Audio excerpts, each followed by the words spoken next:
From a bird's eye view, Amazon FBA is where you take a pile of profitable products and ship them off to Amazon's warehouse, and as those products check into the warehouse, they're going to ship it out to the customers for you, no shipping needed on your end. On the other side of the coin, we have Amazon FBM, which is where you take all the profitable products you have, you typically leave them in your house or warehouse, and then as those products sell, you ship each individual order out to customers. Both of these fulfillment models work with any type of Amazon business, whether you're selling books, reselling name brand products, or you have your own private label, but there's actually a lot of factors that go into deciding if FBA or FBM is the right decision for you. So in this video, we're going to explore all the differences and break down which one is the correct answer for your business. In order to start that conversation, we need to add the important caveat that a lot of products on Amazon are not going to be eligible, or you're at least not going to have a lot of success selling those products via Amazon FBM. What you want to look for is, number one, name brand products like this that you can already have success selling and you can see other people having success on. And then when I check out SellerAmp, which is one of the essential product research tools for any Amazon business, I can see which Amazon sellers are making the sales on the buy box pie chart right here. So this shows me over time who is winning this add to cart button and being the seller that most Amazon customers are buying from. And in this case, I can see that very recently, just now, 2 FBM sellers actually won the sales on this listing. And that's different to a lot of listings. For example, this one right here, if you notice 3 days ago, 5 days ago, 1 week ago, this entire list all the way down to 8 weeks ago, you guys can see right there, is all FBA sellers. So what happens on some Amazon listings is that when there's a lot of FBA sellers,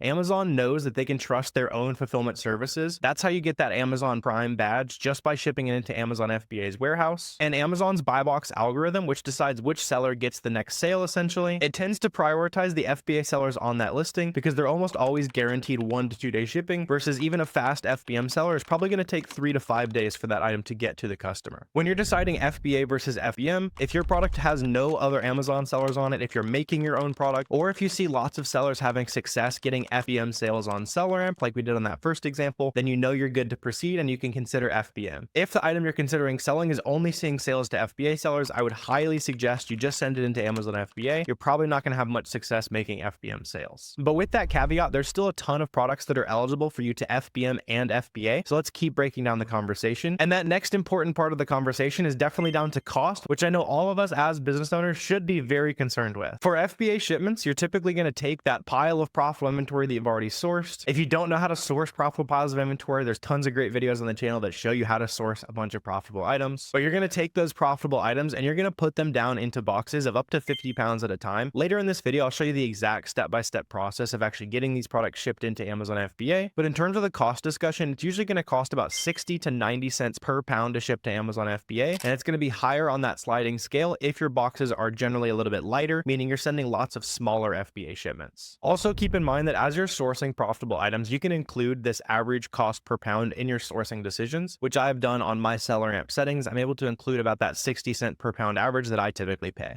For the cost of shipping something via FBM, it's not as clean of an estimate. What I would really recommend is the first time you make an FBM sale, just to go in and start plugging in different weights and dimensions, and don't actually buy those shipping labels, to just get an example of how much it would actually cost you to ship that different size package across the country. And from my experience, I'll leave a quick table of some FBM cost estimates that I've typically seen right here. So you can go ahead and screenshot this real quick if you want. Keeping those cost estimates in mind, there's some products that will be more profitable to FBM, and there'll be other products that are more profitable to FBA. Typically, the products that are better suited for FBA are going to be smaller and lighter items, especially if they're relatively cheap. And if the product is really heavy, it's almost always going to be better to be sold via FBM. In that middle range, and honestly the vast majority of products, I typically see the FBM cost to be pretty equivalent to the cost of shipping into Amazon, plus the pick and pack fees that we pay as Amazon FBA sellers. And that's essentially the fee we pay for the work of Amazon grabbing that item off the shelf, putting it into a box, and shipping it off to the customer. And like I said, usually those fees are pretty equivalent in terms of the total FBA fees and that FBM shipping label. But if you want to explore the cost differences for an item you're looking at, you can again go down to SellerAmp and toggle the fee calculator between FBA and FBM. So in this case, you can see FBA is about $7 more expensive to use than FBM, but we haven't yet included an FBM cost. So in this case, an item that is 7.5 ounces, based on the quick cost estimates I just flashed on screen, that's usually going to cost you about $5.50 to ship via USPS or UPS. Generally, I just choose the cheapest shipping option that I see when I'm able to go in and buy shipping, which again, I'll show you how to do. But in this case, you can see this might actually be an example example of an item that is a little bit more profitable to FBM versus FBA. We'll break down some more tactical decision making between FBA and FBM, but before we do that, I want to show you the basics of actually listing a product via both fulfillment methods and actually shipping one of those products out. For my business, I use a tool called Boxum to handle all of the listing and shipping to Amazon FBA. I've found this to be a massive time saver for my Amazon business. And you can also try Boxum for free down below if you want to start increasing the value of your time as a business owner. The process of getting one of these products listed on Amazon is pretty similar for FBA and FBM. I can enter any of the information that I have about that product into the search bar up here. You can see I can search by ASIN, UPC, ISBN, so any of those unique product identifiers or even just the name of the product. So I'm going to use an example of a toy that I found doing some retail arbitrage sourcing the other day. And all I need to do is go ahead and press new SKU next to the item that I've already found. Again, you can also search by ASIN. So when you're out at the store, if you're doing wholesale research, whatever it is, you probably already have a list of ASINs that you can import into Boxum as well. And from here, I'm going to go ahead and create the listing. When it comes to FBM products, as soon as I add this listing and import all the information that is needed, that item's immediately going to go live for sale on Amazon. It's a little bit different with FBA. But in this case, I'm going to go ahead and enter in my cost. I'm going to say I have 1 unit of this. I can also see all the other pricing options that other Amazon sellers are using. So in this case, seems like the lowest price today is $110. I'd probably just list there if your store is profitable at that price point. Go ahead and enter quantity. You can also set a custom merchant fulfilled shipping template. I have a very detailed video on setting up a merchant fulfilled shipping template if you want to watch that video after this one. And then we also want to go ahead and enter in the supplier. So in this case, I got it from my local Ross. And you also want to enter a date purchased so that it can make a very data rich SKU. So this is just a custom identifier that's basically only used within your internal backend looking at your Amazon business, but it allows me to say, hey, where can I restock that item? Oh yeah, I bought it at Ross. What did I pay for it? Can I afford to lower my price? Do I need to raise my price? Oh yeah, I paid $40 for it. How long have I had this item? So in this case, I can immediately see, oh, this is a pretty recent item. I don't really need to lower my prices yet. I'm going to hold out and see if I can make more profit. And then if you are selling something that has an expiration date like vitamins or grocery, you'll go ahead and enter that expiration date here. Just read whatever's on the package. And then I'm going to go ahead and hit the add listing button. Once that's done, I submit my FBM listing. And as soon as this goes from pending to active, that product is actively listed on Amazon and you're able to start making sales. If you compare that to listing products via FBA, which I'm going to do here using the same process, it's going to look very similar and I'm going to enter the same information. But once I submit this FBA listing and it goes to active, the process is not yet done. Hopefully that's obvious because with FBA, we need to actually get these products shipped off to Amazon. When you do make the sale via FBM using the process that I already showed you how to list those items, you'll go into Seller Central and on your Seller Central dashboard, there'll be a pretty obvious little tile that says, hey, you've got orders to ship. That'll take you to a page that looks like this. And then down here on this section, this is where you're able to enter in all the dimensions and weight. And this is also where you're going to purchase the actual shipping label. Depending on how you have your merchant fulfilled shipping template set up, it's going to show you all the different options that get it to the customer on time. And typically I just choose the cheapest option. Once that FBA listing shows active, you're ready to create some shipments to send off to Amazon. To do that, go ahead and create a shipment on Boxum, name the shipment and select FBA as your fulfillment type. You can also have it store your date purchased and supplier. You can also choose between Boxum provided and 2D barcodes for your box settings. 2D barcodes can sometimes see things check in faster. Go ahead and enter that product that you just listed on the FBA flow into step 1 of the process. But again, fill out as much information as you want to have stored about this product. And for this example, I'm going to make a shipment with 2 different items with different suppliers, and just so you can see how the process works here, right? So with these items, I'm going to go ahead and continue and then submit this off. And then we're able to assign all of these to one box if you want. I'm going to show you how to use Boxum to save some placement fees in case you ever want to do that. And also keep in mind, as you are creating the shipment, sometimes you'll need suffocation labels, sold as set stickers, that kind of thing, which you can custom print through Boxum as well. But for the 5 identical boxes, this is going to make it so that I don't pay placement fees. It's a cost saver that I'm able to do with Boxum here. So I just go ahead and enter 10 units and I want to split them all into 5 identical boxes. I'm going to go ahead and print out the FN SKU labels for this as well. And then I put those down into the boxes that I measure and weigh. And then we'll go ahead and continue and then submit this to Amazon. And once that loads up, we're going to see all the different pricing options. So in this case, I can see the one where we did pay $0 in placement fees, but shipping it all to one destination was cheaper today. And in this example, you can see I'm shipping 200 pounds for about $95. Once that's done, just go ahead and confirm the charges there. Going to say you're complete. And then all you need to do is print out the UPS and FBA box labels, put these on the outside of the box, and you're good to go. If you want to see that process slower so you can follow along as you actually make your first FBA shipment, there's slower, more detailed videos on the channel. But that's the basics of taking that item from unlisted on Amazon to getting it fully checked in at the FBA warehouse. Some other tactical things to think about as far as FBA versus FBM are things like customer service. So when it comes to customer service as an FBM seller, all the messages are going to come to you or somebody you hire to answer your messages for you. Just keep in mind that you do have to answer all of those complaints or concerns. And if you sell on Amazon as an FBA seller, Amazon handles all the customer service. And if they ever end up messaging you about it, you can message them back and say, hey, contact Amazon. This is an FBA order. So they're in charge of the customer service for you. Another thing to think about as a con for FBA are things like storage fees and storage limits. So obviously it's not free for us to send products to Amazon if they don't end up selling relatively quickly. And these fees can massively increase. They're about 4 times more expensive during Q4 when the warehouse is really backed up during the holiday rush. And if you end up sending a bunch of products into Amazon FBA that sell pretty slowly, Amazon can actually slash your storage limits. So it's important that the things you send into Amazon FBA, you know, are going to sell well, and you're doing a good job of consistently selling through those items. Otherwise, you might end up getting limited on how much items you can actually send into Amazon. On the flip side, if you're an FBM seller, you're obviously very limited in terms of space by how big your bedroom is or that extra room in your house, right? But keep in mind that having to store everything in your house and then ship that off to the customers as it sells can sometimes be a big advantage. Let's say you have an item that has a 3-pack, a 2-pack, and a 1-pack, and they're all profitable. That FBM seller can move those units in between listings as things start to sell, as prices raise on one where you can make more profit. As an FBA seller, if you ever want to shift products between different listings, you'd have to remove those back to your address and then ship them back into Amazon under the new ASIN that you'd rather have them listed on. But then another major con for FBM, and this is the reason why I do pretty much all FBA in my Amazon business, is because it's not extremely scalable to be an FBM seller. Most sellers who do all FBM tend to cap out somewhere around $50,000 to $100,000 a month in sales, which is definitely a lot, but it's definitely also a lot of work to get all that stuff shipped out item by item. And the other thing to think about is that if you're starting your Amazon business so that you can work remotely, have that time freedom, be anywhere you want in the country, that kind of thing, FBM is not really going to gel very well with that. Versus being an FBA seller, you can be anywhere in the country and it doesn't really matter. For me in my business, I've sold several $1 million on Amazon, and I actually haven't seen any of my products physically for the last 2 or so years. But then as another potential counter, and where FBM can make a lot of sense, is items where there's limited times where that item is actually going to be profitable. So maybe if you want to sell seasonal products and you see a really good seasonal opportunity, keep in mind that sending things into Amazon FBA is typically going to take 2 to 4 weeks for you to start making sales. So if you want to sell a Christmas item on December 1st, you're not really going to have enough time to send that into FBA and make lots of sales. Whereas the seller who lists that December 1st Christmas item via FBM, they're going to have basically the entire Christmas season to make as many sales as possible on that listing. And this also comes into play when you stumble on product opportunities that might seem limited in how long they're going to last. So maybe you stumble across a deal that was really easy to find and you just want to be able to take advantage of that in the short term before you see a lot of Amazon sellers hop on. FBM has a massive speed advantage. So you can list that product and beat all the FBA sellers to the listing and potentially even be sold out profitably before you have to worry about any big influx in seller count. And not only can that make your items more profitable because it reduces the time from when you made that profitable buying decision to when that profitable sale actually happens, but it also increases the speed at how fast your cash flow can grow in your Amazon business. With an Amazon FBM business, you can usually turn over all of your inventory and reinvest it into new inventory, thereby growing your total capital budget. Depending on how good the items you're sourcing, you can turn your money over about 8 to 12 times a year with FBM, versus FBA, it's more typical to see about 4 to 6 inventory turns per year, just because of that 2 to 4 week lag period of taking that item, getting it shipped off, and starting to make sales. So in essence, who is FBA good for? Who is FBM good for? As for the pros to FBA, you should probably be an FBA seller if one of your priorities is to save as much time as possible, just because it outsources a lot of the more manual work. You're also more likely to have long-term success as an FBA seller if you're doing things like reselling or doing wholesale, due to the issues with some of the buy box rotation not going to FBM sellers that we talked about earlier. In general, FBA tends to be better for a high volume, low time per item type of business. And then on the flip side, you should be an FBM seller if you're willing to invest more time to have a generally higher profit storefront. You should also be an FBM seller if you want control over your inventory, both with the returns process. You tend to see less returns and less expenses related to those returns as an FBM seller. And then FBM is also usually a no-brainer for a beginner Amazon seller, because instead of waiting 2 to 4 weeks to get that feedback and figure out if a product is actually good for your store, you can get that feedback immediately. Sometimes I've even listed a product where I'm still in the grocery store, wherever I found a profitable item, and put it in the cart, and it might even sell before I leave the store. So I know I can go clear the rest of that shelf, or maybe I'm not seeing a lot of success, so I'll just stick with what I've already got. At the end of the day, there's usually no perfect answer for this debate, and for most Amazon sellers, the answer is to do both. And what I generally see some of the smartest, fastest growing Amazon sellers do is test items via FBM and then restock those items via FBA to buy a lot deeper and see a lot more sales going through the FBA program. If you found this helpful at all, make sure you grab 2-week free trials of SellerAmp and Boxem. Those are the tools that you actually need to run your Amazon business. Also, let me know if you have any questions, comments. Always happy to chat with you guys down below. And if you want to hit the subscribe button, that's a great free way to show me some value. Really trying to hit my goal of having 100,000 subscribers so I can put one of those shiny plaques in the background. But I really appreciate you watching this video. And if you want to see the fastest way to find a profitable product in the next 15 minutes for your Amazon business, click this video right here.